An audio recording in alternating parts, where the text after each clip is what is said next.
ਪੰਜਾਬੀ ਮਾਂ ਬੋਲੀ ਦੇ ਹੱਕ ਦੇ ਵਿੱਚ ਮੀਤ ਹੇਅਰ ਨੇ ਡਿਪਟੀ ਕਮਿਸ਼ਨਰਾਂ ਨੂੰ ਹੁਕਮ ਚਾੜੇ ਨੇ ਜੀ। ਹਾਂਜੀ, ਤਾਂ ਇਹ ਜਿਹੜੇ ਹੁਕਮ ਚਾਰੇ ਇਹਨਾਂ ਨੇ ਵੈਸੇ ਪਹਿਲਾਂ ਹੀ ਕਹਿ ਦਿੱਤਾ ਸੀਗਾ। ਇੱਕ ਜ਼ਬਰਦਸਤ ਸਪੀਚ ਸੀਗੀ ਭਗਵੰਤ ਮਾਨ ਜੀ ਦੀ। ਉਸ ਤੋਂ ਬਾਅਦ ਫਿਰ ਇਹਨਾਂ ਨੇ ਐਲਾਨ ਕਰ ਦਿੱਤਾ ਸੀਗਾ ਕਿ ਦੇਖੋ ਬਈ ਸੱਜਣੋ, ਗੱਲ ਇਹ ਆ ਕਿ ਜਨਵਰੀ ਤੇ ਉਸ ਤੋਂ ਬਾਅਦ ਫਰਵਰੀ ਮਹੀਨੇ ਤੁਹਾਡੇ ਕੋਲ 2.5 ਨੇ। ਯਾਨੀ ਇਹਨਾਂ ਨੇ ਥੋੜੇ ਦਿਨ ਪਹਿਲਾਂ ਹੀ ਇਹ ਸਾਰਾ ਕੁਝ ਕਰ ਦਿੱਤਾ ਸੀਗਾ ਕਿ ਬਈ ਇਹ ਤੁਹਾਨੂੰ ਸਾਰਾ ਕੁਝ 21 ਫਰਵਰੀ ਤੱਕ, ਯਾਨੀ 21 ਫਰਵਰੀ 2023 ਤੱਕ ਸਾਰੇ ਬੋਰਡ ਵਗੈਰਾ ਜਿਹੜੇ ਉਹ ਬਦਲਨੇ ਪੈਣਗੇ ਤੁਹਾਨੂੰ।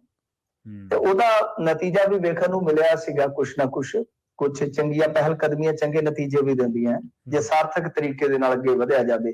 ਤਾਂ ਜਿਵੇਂ ਡੀਜੀਪੀ ਆ, ਉਹਨਾਂ ਨੇ ਵੀ ਆਪਣੀ ਨੇਮ ਪਲੇਟ ਪੰਜਾਬੀ 'ਚ ਲਿਖ ਰੱਖੀ ਅੱਜ ਕੱਲ੍ਹ। ਇੱਕ ਪਟਿਆਲੇ ਦੇ ਐਸਐਸਪੀ ਹੈ, ਉਹਨਾਂ ਨੇ ਵੀ ਆਪਣੀ ਨੇਮ ਪਲੇਟ ਜਿਹੜੀ ਆ ਉਹ ਪੰਜਾਬੀ 'ਚ ਲਾ ਲਈ। ਹਾਲਾਂਕਿ ਮੈਨੂੰ ਇਉਂ ਲੱਗਦਾ ਹੁੰਦਾ ਕਈ ਵਾਰ ਕਿ ਬਈ ਠੀਕ ਹੈ, ਸਾਡੀ ਪੰਜਾਬੀ ਨੂੰ ਪਹਿਲ ਹੋਣੀ ਚਾਹੀਦੀ ਹੈ, ਪਰ ਇਹਨਾਂ ਦਾ ਨਾਮ ਅੰਗਰੇਜ਼ੀ 'ਚ ਵੀ ਥੱਲੇ ਲਿਖਿਆ ਹੋਣਾ ਚਾਹੀਦਾ ਜ਼ਰੂਰ। ਕਿਉਂਕਿ ਜੇ ਕਿਸੇ ਨੌਨ ਪੰਜਾਬੀ ਨਾਲ ਧੱਕਾ ਹੁੰਦਾ ਹੈ ਤਾਂ ਘੱਟੋ ਘੱਟ ਉਹ ਵੀ ਮਤਲਬ ਕਿ ਪੜ੍ਹਨ ਦੀ ਕਾਬਲੀਅਤ ਮਾੜੀ ਮੋਟੀ ਤੇ ਜਿਹੜਾ ਰੱਖਦਾ ਤੁਹਾਨੂੰ ਪਤਾ ਹੋਵੇ। ਜੀ ਜੀ। ਤਾਂ ਇਹ ਵੀ ਜ਼ਰੂਰੀ ਹੈ, ਕਿਉਂਕਿ ਸਥਾਨਕ ਭਾਸ਼ਾ 'ਚ ਮਤਲਬ ਇਹ ਨਹੀਂ ਹੁੰਦਾ ਕਿ ਇਕੱਲੇ ਸਥਾਨਕ ਲੋਕਾਂ ਨੂੰ ਹੀ ਇਹਨਾਂ ਤੋਂ ਖਤਰਾ ਹੈ। ਜਦੋਂ ਪੈਂਦੇ ਆ ਤੇ ਨੌਨ ਪੰਜਾਬੀਆਂ ਨਾਲ ਕਿਹੜਾ ਘੱਟ ਕਰਦੇ। ਖੈਰ, ਮੇਰਾ ਆਪਣਾ ਵਿਅਕਤੀਗਤ ਵਿਚਾਰ ਹੈ। ਤਾਂ ਦੂਜੇ ਪਾਸੇ ਗੱਲ ਇਹ ਹੈ ਕਿ ਇਹ ਹੁਣ ਅੱਜ ਜਦੋਂ ਡੀਸੀ ਸਾਹਿਬ ਜਿੰਨੇ ਵੀ ਹੈਗੇ ਨੇ ਪੰਜਾਬ ਦੇ, ਉਹਨਾਂ ਨਾਲ ਕਰ ਰਹੇ ਸੀਗੇ ਮੀਟਿੰਗ ਜਿਹੜੀ ਆ ਹੁੰਦੀ ਹੈ ਵੀਡੀਓ ਕਾਨਫਰੰਸਿੰਗ ਦੇ ਜ਼ਰੀਏ, ਤਾਂ ਇਹਨਾਂ ਨੇ ਸਾਫ਼ ਕਹਿ ਦਿੱਤਾ ਹੈ ਕਿ ਦੇਖੋ ਇਹ ਜੋ ਪੰਜਾਬੀ ਨੂੰ ਸਤਿਕਾਰ ਮਿਲਣਾ ਚਾਹੀਦਾ ਹੈ, ਤਾਂ ਇਹ ਮਾਂ ਬੋਲੀ ਵਾਲੇ ਦਿਨ ਯਾਨੀ 21 ਫਰਵਰੀ ਤੱਕ ਸਾਰੇ ਸੂਬੇ ਦੇ ਵਿੱਚ ਇੱਕ ਲਹਿਰ ਦੇ ਤੌਰ ਤੇ ਅੱਗੇ ਜਾਣਾ ਚਾਹੀਦਾ ਹੈ ਤੇ ਲੋਕਾਂ ਨੂੰ ਇਸ ਕੰਮ ਲਈ ਪ੍ਰੇਰਿਤ ਕੀਤਾ ਜਾਵੇ। ਦੇਖੋ, ਸਾਫ਼ ਸੰਕੇਤ ਆ ਕਿ ਠੀਕ ਆ ਕਿ ਦਫ਼ਤਰਾਂ ਦੇ ਵਿੱਚ ਕੁਛ ਹੱਦ ਤੱਕ ਸਾਰਾ ਚੇਂਜ ਹੋ ਜਾਏਗਾ।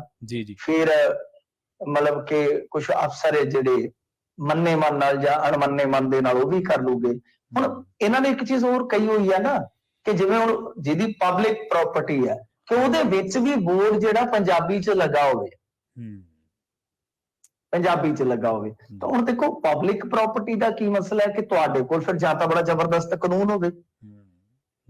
ਕੋਈ ਆਪਣੇ ਘਰ ਦੇ ਵਿੱਚ, ਮੰਨ ਲਓ ਫਰਜ਼ ਕਰੋ ਆਪਾਂ ਕਿਸੇ ਦੇ ਘਰ 'ਚ ਦੇਖਦੇ ਆ ਕਿ ਉਹਦੇ ਘਰ 'ਚ ਕੋਈ ਦੁਕਾਨਦਾਰੀ ਹੁੰਦੀ ਹੈ, ਉਹਦਾ ਘਰ ਹੋ ਗਿਆ, ਕਿ ਉਸ ਘਰ ਦੇ ਵਿੱਚ ਇਹ ਬੋਲੀ ਜਿਹੜੀ ਹੈ ਭਾਸ਼ਾ ਐਕਟ ਦੇ ਵਿੱਚ ਇਸ ਤਰ੍ਹਾਂ ਅਮੈਂਡਮੈਂਟ ਕੋਈ ਹੈ ਜਾਂ ਕੋਈ ਇਸ ਤਰ੍ਹਾਂ ਦਾ ਪ੍ਰੋਵੀਜ਼ਨ ਹੈ ਕਿ ਜਿਹਦੇ ਵਿੱਚ ਤੁਸੀਂ ਜਾ ਕੇ ਕਿਸੇ ਦੀ ਪਬਲਿਕ ਪ੍ਰਾਪਰਟੀ 'ਚ ਕਹੋਗੇ, ਵੇਖਣਾ ਪਵੇਗਾ।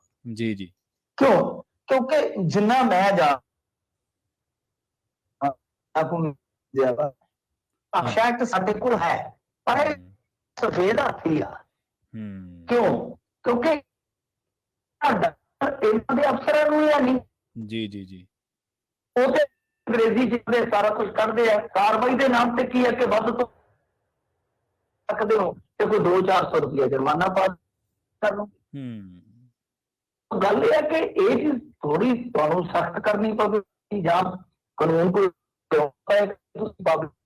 ਦੇ ਵਿੱਚ ਵੀ ਇਸ ਤਰ੍ਹਾਂ ਦੰਡਾਤਮਕ ਕਾਰਵਾਈ ਕਰ ਸਕਦੇ ਹੋ। ਜੇ ਹੈ ਤਾਂ ਮੇਰੇ ਖਿਆਲ ਫਿਰ ਤੁਹਾਨੂੰ ਵੀ ਦੇਖਣਾ ਪਵੇਗਾ ਕਿ ਬਈ ਜ਼ਬਰਦਸਤੀ ਨਹੀਂ, ਅਸੀਂ ਜੇ ਜਿਵੇਂ ਹੁਣ ਇਹਨਾਂ ਨੇ ਕਿਹਾ ਕਿ ਲਹਿਰ ਬਣਾ ਕੇ ਚੱਲੀਏ, ਇਹ ਵੀ ਆਈਡੀਆ ਅੱਛਾ ਹੈ ਕਿ ਕੁਛ ਤਾਂ ਚਲੋ ਇੱਕ ਕਾਨੂੰਨੀ ਕਾਰਜ ਹੋਣਾ ਚਾਹੀਦਾ ਤੇ ਦੂਜਾ ਲੋਕਾਂ ਨੂੰ ਆਪਣੀ ਮਾਂ ਬੋਲੀ ਨਾਲ ਉੱਤੇ ਪਿਆਰ ਹੋਣਾ ਚਾਹੀਦਾ ਨਾ ਆਪਣੇ ਆਪ। ਇਹ ਕਿਹੜੀ ਗੱਲ ਹੈ ਕਿ ਹੁਣ ਸਾਨੂੰ ਪੰਜਾਬੀ ਹੋ ਕੇ ਵੀ ਮਾਂ ਬੋਲੀ ਦਾ ਜਿਹੜਾ ਸਤਿਕਾਰ ਆ ਉਹ ਡੰਡੇ ਨਾਲ ਕਰਨਾ ਪਵੇ।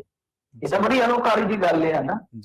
ਸੋ ਇਸ ਕਰਕੇ ਮੂਵਮੈਂਟ ਜਿਹੜੀ ਉਹ ਬਣਨੀ ਚਾਹੀਦੀ ਹੈ। ਮੈਂ ਇਸ ਹੱਕ ਦੇ ਵਿੱਚ ਅੱਛਾ ਕੰਮ ਕਰ ਰਹੇ ਨੇ, ਪਰ ਗੱਲ ਇਹ ਹੈ ਕਿ ਆਪਣੇ ਅਫਸਰਾਂ ਨੂੰ ਇਹ ਡਰ ਪਾ ਲੈਣ ਚੰਗਾ। ਮੈਂ ਜਿਵੇਂ ਕਿਹਾ ਕਿ ਉਹਨਾਂ ਨੂੰ ਕੋਈ ਡਰ ਨਹੀਂ ਹੈਗਾ ਇਹਦਾ ਬਹੁਤਾ। ਇਹਨਾਂ ਦੀ ਸਪੀਚ ਤੋਂ ਬਾਅਦ, ਇਹਨਾਂ ਦੇ ਐਲਾਨ ਤੋਂ ਬਾਅਦ ਹੀ ਜਿਹੜਾ ਇਹਨਾਂ ਦਾ ਹੈਗਾ ਕਿਸਾਨ ਕਮਿਸ਼ਨ, ਵੈਸੇ ਉਹ ਨਾਲ ਮਜ਼ਦੂਰਾਂ ਦਾ ਵੀ ਆ, ਤਾਂ ਉਹਨਾਂ ਨੇ ਲੈਟਰ ਜਿਹੜਾ 25 ਨਵੰਬਰ ਨੂੰ ਕੱਢਿਆ ਸੀ ਅੰਗਰੇਜ਼ੀ 'ਚ ਕੱਢਿਆ। ਤੋ ਇਹ ਆ ਕਿ ਉੱਤੋਂ ਜੇ ਡਰ ਬਣੇਗਾ ਤਾਂ ਫਿਰ ਹੇਠਾਂ ਇਹ ਤੇ ਛੋਟੇ ਜਿਹੜੇ ਅਫਸਰ ਹੈ ਉਹ ਅੱਗੇ ਅੱਗੇ ਨੱਠਦੇ ਫਿਰਨਗੇ। ਤੋ ਇਸ ਕਰਕੇ ਇਹਨਾਂ ਨੂੰ ਉੱਤੇ ਆਪਣੇ ਅਫਸਰਾਂ ਦੇ ਖਿਲਾਫ ਕੋਈ ਸਖਤ ਕਾਰਵਾਈ ਕਰਨੀ ਪਵੇਗੀ ਜਾਂ ਉਹਨਾਂ ਤੇ ਡਰ ਜਿਹੜਾ ਉਹ ਕਾਇਮ ਕਰਨਾ ਪਵੇਗਾ। ਹੇਠਾਂ ਵੀ ਸਾਰੇ ਦਫ਼ਤਰਾਂ 'ਚ ਹੋ ਜਾਵੇ ਤੇ ਲੋਕ ਜਿਹੜੇ ਆ, ਲੋਕ ਤਾਂ ਮਾੜੀ ਜੀ ਲਹਿਰ ਚੱਲਣ ਦੀ ਦੇਰ ਹੈ। ਤੁਹਾਨੂੰ ਪਤਾ ਉੱਚੀ ਲਹਿਰ ਅੱਗੇ ਚੱਲੀ ਸੀਗੀ ਤਾਂ ਦੇਖੋ ਕਿਵੇਂ ਲੋਕ ਜੁੜਦੇ ਗਏ ਸੀ। ਮੈਨੂੰ ਨਹੀਂ ਲੱਗਦਾ ਕਿ ਲੋਕਾਂ ਨੂੰ ਕੋਈ ਬਹੁਤਾ ਜ਼ਿਆਦਾ ਡਰਾਉਣ ਧਮਕਾਉਣ ਦੀ ਜ਼ਰੂਰਤ ਹੈ। ਲੋਕ ਹੁੰਦਾ ਕਿ ਕਈ ਵਾਰ ਕੋਈ ਬੰਦਾ ਥੋੜਾ ਬਹੁਤਾ ਟੁੱਟਿਆ ਹੁੰਦਾ, ਪਰ ਜਿਵੇਂ ਉਹਦੇ ਅੰਦਰ ਪਿਆ ਜਜ਼ਬਾਤ ਜਿਹੜਾ ਜਗਾਇਆ ਜਾਂਦਾ ਹੈ, ਉਹ ਫਿਰ ਜੁੜ ਜਾਂਦਾ ਉਸ ਚੀਜ਼ ਦੇ ਨਾਲ।